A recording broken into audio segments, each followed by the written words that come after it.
Olá, pessoal. Estamos aqui com o nosso podcast, o PodPós, né, que é do programa de pós-graduação em educação da UDESC, um programa, né, que é feito a partir de 2 projetos, um projeto de extensão Divulga Ciência e um projeto de pesquisa, né, os desafios da divulgação científica para a educação básica. Né? Eu sou o professor Alexander da Silva e hoje nós estamos aqui no estúdio, né, com a egressa do curso de doutorado do programa de pós-graduação em educação da UDESC. Nessa terceira temporada nós vamos fazer algumas conversas, né, os diálogos com estudantes e estudantes egressas do nosso programa. Então hoje com a Juliana Roemers Moacir, né, que vai falar um pouco sobre a sua trajetória no programa, né, trazer um pouco esse processo do doutoramento, né, da pesquisa em doutorado, como que foi isso, como é que se deu, né? E aí, então, queria já iniciando, né, dar as boas-vindas para a Juliana, agradecer a disponibilidade de estar conosco aqui no nosso podcast, né? E aí, então, te conhecer um pouco, quem que é a Juliana, o que a Juliana hoje está fazendo, o que ela está desenvolvendo aí na sua trajetória profissional, né, e pessoal. Obrigada, Alex. Muito obrigada pelo convite. Acho muito pertinente, né, esses programas, né, essas comunicações. E, bom, sou Juliana, sou egressa do pós-graduação aqui no doutorado em educação. Eu venho de uma trajetória, assim, um pouco tortuosa, né? Eu sou bióloga de formação, trabalhei muito tempo na área da biologia, diversos campos de biologia, né, que a gente tem possibilidade. E eu tenho uma proximidade com a área da agroecologia, né? Então, me formei no que hoje é o IFC, na época era o antigo colégio agrícola, então, no ensino médio. Então, eu quis fazer essa mistura, né? Então, com a minha formação em biologia e na área das agrárias, eu fiz um mestrado em agroecologia. E fiquei um tempo ali nessa área, conhecendo essa diversidade toda, né? E foi muito proveitoso para mim. E foi então que daí comecei a experimentar o campo da educação, mas na área da educação ambiental. E fiquei um tempo ali, né? E até que teve um acontecimento na minha vida que eu fui mãe, né? E quando a gente é mãe, a gente se transforma, né? E daí eu me virei mais totalmente ali para a área da educação, eu comecei a visualizar mais as pedagogias e foi daí que eu entrei assim a fundo na área da educação. E então eu entrei em contato com alguns grupos, ONGs de educação ambiental, parcerias, parques, e eu consegui adentrar então na equipe de educadores ambientais do Parque Estadual da Serra do Tabuleiro, em 2018, e estou lá desde então. E esse lugar, para mim, ele foi muito profícuo, assim, né? Onde eu conheci muitas pessoas, muitos pesquisadores, professores, né? Assim, foi um espaço, assim, um espaço maravilhoso, assim, né? De aprendizagem, né? E ali que eu comecei a entrar em contato, então, com a pós-graduação de educação, com os alunos, né, com os professores do programa da UDESC, porque a UDESC ela tem uma parceria, né, nesse espaço. Então, ali eu encontrei o que foi a minha orientadora, a professora Ana Preve, né, mantemos contato ali e dali brotou, né, essa minha tese de doutorado. E antes no caso, como formada em biologia, bióloga, você era bióloga bacharel? Isso. E não tinha entrado em sala de aula, não tinha feito a experiência como professora de educação básica? Não, ali no começo não. Depois, junto com... quando eu comecei a maternidade ali, que eu fiz a licenciatura, daí experimentei alguns espaços da educação básica, né? Experimentei espaços até da faculdade, universidades, né? E como é que foi esse desenvolvimento, né, entre a partir dessa experiência que você teve lá no Parque Nacional da Serra do Tabuleiro... É estadual. Estadual, desculpa. Como é que foi assim, o desenvolvimento do tema da tua pesquisa? Como é que você desenvolveu o problema? O que te incomodou, na verdade, para poder, assim, não, isso eu quero estudar no doutorado em educação lá da UDESC? É bem interessante essa pergunta, né? Porque é uma pergunta que nos move bastante, né? Durante todo o período da tese. A gente trabalha numa forma, assim, enquanto equipe, uma forma muito coletiva. Então, os problemas, eles são coletivos. Né? Então, tudo que eu vim experimentando veio dessa problematização que a gente foi fazendo, né, enquanto grupo que está atuando lá nesse espaço de educação, que é um espaço não formal, mas que atende as instituições formais, né? E eu comecei com essa inquietação de que o parque, esse espaço, ele poderia ser um espaço de formação, né? Então, a pergunta que começou a surgir foi: e se tivéssemos um centro de formação no Parque Estadual da Serra do Tabuleiro? E foi com essa pergunta que eu iniciei. Mas, ao longo dessa trajetória, essa pergunta ela foi se modificando, né? Porque a gente vai adentrando na pesquisa e a pesquisa vai modificando as perguntas, né? E daí ela começou a se desenvolver como uma outra forma, né? Ela começou a se desenvolver o que pode uma unidade de conservação enquanto espaço de formação. Né? Porque a gente tem ali, se a gente for pensar no parque, né, enquanto unidade de conservação, ele é um espaço grandioso, assim, né? Ele tem 84, 85 mil hectares. Tem uma diversidade, 9 de municípios, flora, fauna. Muita diversidade de fauna, 9 flora. municípios? Sim. Nossa, abrange tudo isso, território. Sim, né? Tem 1% do estado de Santa Catarina, né? Então, abrange, né, várias escolas, né, e universidades, tanto nacionais quanto internacionais, elas têm pesquisa lá, né? Então, o que pode esse espaço, né, enquanto espaço de formação? Mas aí a tese ela é um recorte, né? A gente não consegue abraçar tudo, né? Então a gente foi recortando. Enquanto eu formava a tese, eu ia me formando também, né? Que eu acho que é esse também o propósito. E daí ela culminou numa problematização, porque é isso, eu acho que a tese ela visou problematizar mais do que responder, né? O que pode uma educadora ambiental num centro de formação? Então, a potência do educador nesses espaços, né? E eu acho que foi isso assim que eu fui rodeando, né, durante a pesquisa. Legal, essa tua problematização é bem de encontro com o nosso objetivo aqui, que é justamente o processo de divulgação científica, né, para a educação básica, né? Então, você pensar o educador, né, que ocupa esse espaço, né, como um território muito específico, muito especial, né, porque a gente está falando de educação ambiental num momento de crise climáticas, né, no processo avassalador de destruição da natureza.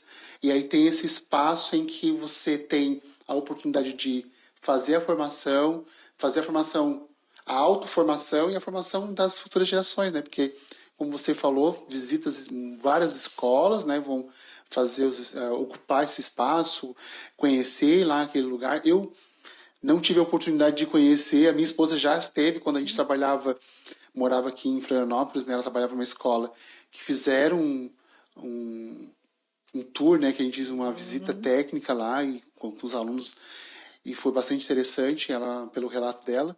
E aí eu acho que entra esse processo da educação nesse espaço, né, como um espaço potente de desenvolvimento de outras possibilidades. Eu estou aqui, a gente não vai assim destrinchar de forma técnica a tua tese, eu tenho ela aqui, né, mas eu acho interessante a gente falar para o pessoal. O título dá até para o pessoal assim, olha, a gente não vai discutir a tese porque o pessoal vai ter que procurar para ler, né? Está no banco lá de tese e dissertações da UDESC já, né? No repositório, acredito. Está aqui um nome bem poético, né? Daquilo que floresce em meio ao caos.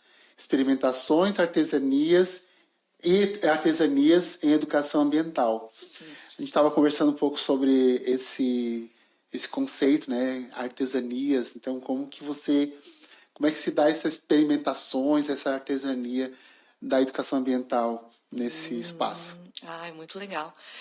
Para mim, o nome da tese foi bem importante, assim, pensar nele, né? Porque é o que dá, o nome é o nosso filho, né? Então, a gente tem um carinho, assim, bem especial. E eu acho que esse lugar, ele foi um encontro da educação com a arte e com a filosofia. Então, foi nesse espaço aí, nesse interstício que nasceu, né? Esse nome, essa tese, né? Então, aquilo que floresce em meio ao caos, porque a tese ela é alocada no tempo de 2020 a 2024. Né? Então, 2020 a gente passou por Período bem aquele... problemático da pandemia, né? Exatamente, né? Então, a gente passou por esse período aí, né, da pandemia. Então, a tese ela foi atravessada por uma série de caos, né? Que é a nossa vida, né? Então é Sim. uma tese que ela traz a potência da vida, ela não exclui a vida, né? Então a vida é esse caos que a gente tem o tempo todo, né? E com essas mudanças climáticas não tem como a gente não ser atravessadas por elas, né? Então foi atravessado também por uma série de incêndios que teve no parque. Foi atravessado por uma série de situações, né? Políticas, sociais, né? Então, o que floresce em meio àquilo tudo, né? E eu acho que as experimentações e artesanias foi uma espécie de criação, do que se criou ali, né? Qual foi a potência de criação. Então, esse encontro com as artes, com a filosofia da diferença, principalmente, foi muito importante assim para nos fortalecer, né? Enquanto educadores, enquanto pesquisadores, né? E então, experimentar as atividades práticas, experimentar as trilhas, experimentar as oficinas, né? Experimentar a poesia, experimentar os ensaios, isso foi muito potente, né? Na escrita da tese. Então, a tese, né, pessoal, são 3 capítulos, né, com mais uma introdução e as considerações finais. Né? Cada capítulo é um chamamento assim para essa experimentação, né, que você está comentando. Eu vou falar aqui, os títulos, né, que eu achei muito bacana, assim, essa dimensão poética, né, porque é de criação, né, me parece que é um pouco isso. Um outro jardim, na introdução, assim, né, um outro jardim, mas de onde partimos, né, o que encontramos nesses jardins. No capítulo 1, né, o chão da pesquisa, brotações, o terceiro aqui, brotações, ensaios de encontros e fugas, das flores de um jardim e uma pesquisa em educação, entre trilhas e tela. Bom, vai configurando aquilo que você está falando, né? Que uma experimentação de caminhos, de trilhas, enfim, né? De beleza, de caos, né? Você que estava comentando. E, assim, a Juliana hoje, né, depois passado esse tempo, você defendeu ela em 2024. Certo, então já quase 2 anos, né, fechando aí 2 anos. Que contribuição você acha que o teu trabalho veio a trazer, assim, né, para as pessoas que hoje ou não só trabalham com a questão da educação ambiental, mas também com o professor que está na escola pública, com a sociedade como um todo, né? E como é que você pode falar desse teu filho que nasce, né? Como o segundo filho, né? Porque a tese acaba sendo o segundo, né? Olha, legal, sim. Essa pergunta é difícil responder, né? A gente não sabe o que é um educador, o que a gente faz que o mundo pega e leva embora, né? Mas para mim, enquanto educador, enquanto esse processo de formação, assim, foi muito relevante, né? E alguns pontos, assim, que reverberam ainda para mim, né? Enquanto pesquisadora, que eu acho que que pode trazer algumas contribuições, porque ela é também uma espécie de respiro, né? Esse momento assim, que eu acho que os educadores precisam assim, parar e respirar um pouco, né? Se perceber como não sozinhos, porque o que ela me apresentou foi muitas parcerias. Ela me apresentou um campo de parcerias muito bonito, né? Então, as parcerias para mim foi algo muito importante, né? Nesse momento da tese, nesse momento da, que teve a pandemia, né? Nesse momento de salas de aula. Então, as parcerias elas são muito importantes na vida de um educador, na vida de um pesquisador, né? Experimentar outras possibilidades dentro da sala de aula ou fora dela, né, de processos educativos, então me deu uma maior liberdade. Então é isso que eu procuro também trazer, né, para as pessoas, experimentem, se libertem, né, pensem em outras relações, né, então a arte Sair do lugar comum, sair do lugar comum, né? Uhum. Então a arte me trouxe essa potência, né? Então eu acho que o educador ele tem um pouco de artista também, né? Então deixar aflorar isso mais, experimentar esses campos, né? De caminhar, né? Eu acho que as crianças, os jovens, os adolescentes, eles têm essa propensão a caminhar, né? Então, se a gente poder proporcionar, a certa medida, isso também vai, né? Vai ajudando, né? Na assimilação de muitas coisas, né? E, enfim, né? Enquanto processo de formação de ser humano, assim, né? Então, foi muito importante. Muito bacana assim, te ouvir, porque a minha tese tem um pouco esse diálogo com a arte, né? E quando eu anotei aqui as 3 áreas que tem esse diálogo na educação, arte e filosofia, eu vejo a minha tese, né? Muito embora ela tenha ficado muito mais filosófica do que propriamente artística, né? Mas eu acho o teu trabalho, assim, e pela tua experiência e pelo teu testemunho aqui, falando, né, desse processo, né, de desenraizamento, porque você sai de uma área que aparentemente é bastante técnica, né, que é uma biologia. A biologia, ela é uma área, né, as ciências biológicas, né, uma área que tem diversas possibilidades, mas ela é uma área técnica, né, com nomes, com códigos específicos, né? Aí quando você adentra na educação ambiental, você vai explorando o mundo, né? Porque tem um mundo de possibilidades, né?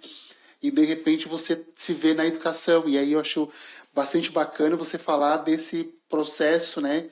Da maternidade, como que isso te mobilizou para chegar ao ponto assim, não, eu quero adentrar nesse universo da educação, né? E me parece que a tua tese ela vai fazendo esse desbravamento, essa artesania, né, nessa relação entre, né, educação, arte, filosofia, a educação ambiental, né, que é um tema bastante importante, específico, né? Acho, nossa, eu estou bem feliz assim por poder te conhecer o teu trabalho, né? Para encerrar, você poderia nos deixar uma mensagem para, porque você já deixou algumas mensagens aqui, né? Eu já fui anotando algumas coisas dessa questão do respiro, né? A gente, como professor da educação básica, do ensino superior, muitas vezes a gente precisa, né, dar esse tempo. E quando a gente dá esse tempo em espaços como esse, né, como uma unidade de conservação, ou até numa comunidade tradicional, que eu já tive experiência de ir, por exemplo, no Quilombo, não é?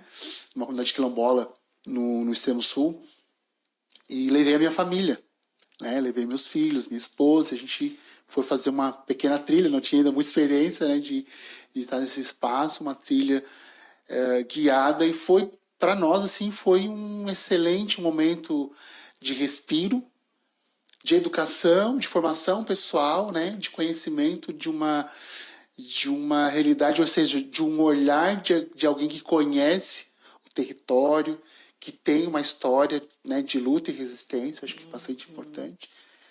Mas eu queria te ouvir nesse sentido, assim, né, depois de tudo isso, o que você poderia deixar, né, como uma mensagem assim de acalento, né?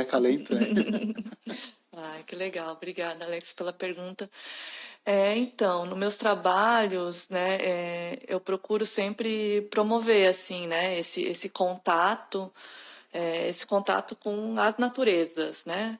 As naturezas no campo ambiental, as naturezas no campo social, as naturezas no campo pessoal, né? Então, eu acho que assim a gente vai se fortalecendo e vai formando esses vínculos, né? E é o que vai fazendo que o nosso trabalho tenha sentido, né? Então, eu estou hoje também como professora no espaço, né, da universidade e na formação de professores, e é o que eu procuro é a gente entender o que nos move, né? Então, o que nos move para a gente estar nessa luta, nesses meios, e eu acho que daí quando a gente vai entendendo o que nos move, nosso trabalho vai nos dando vai sentindo e vai dando mais força, né? E eu acho que esses espaços ambientais, né, essas áreas protegidas, elas têm essa potência, né? Elas têm uma potência de nos silenciar para a gente poder nos entender. É um pouco disso, assim, também. Muito bom, muito obrigado, Juliana, muito obrigado por esse diálogo produtivo, né, aqui no nosso podcast. Quero convidar o pessoal a nos acompanhar em todas as plataformas, Spotify, no YouTube, né, PodPós, Audesc, Divulga Ciência. E, né, agradecer muito a Juliana, estive com ela aqui, esse tempo foi muito gratificante e valioso. Um grande abraço a todos. Obrigada, até mais.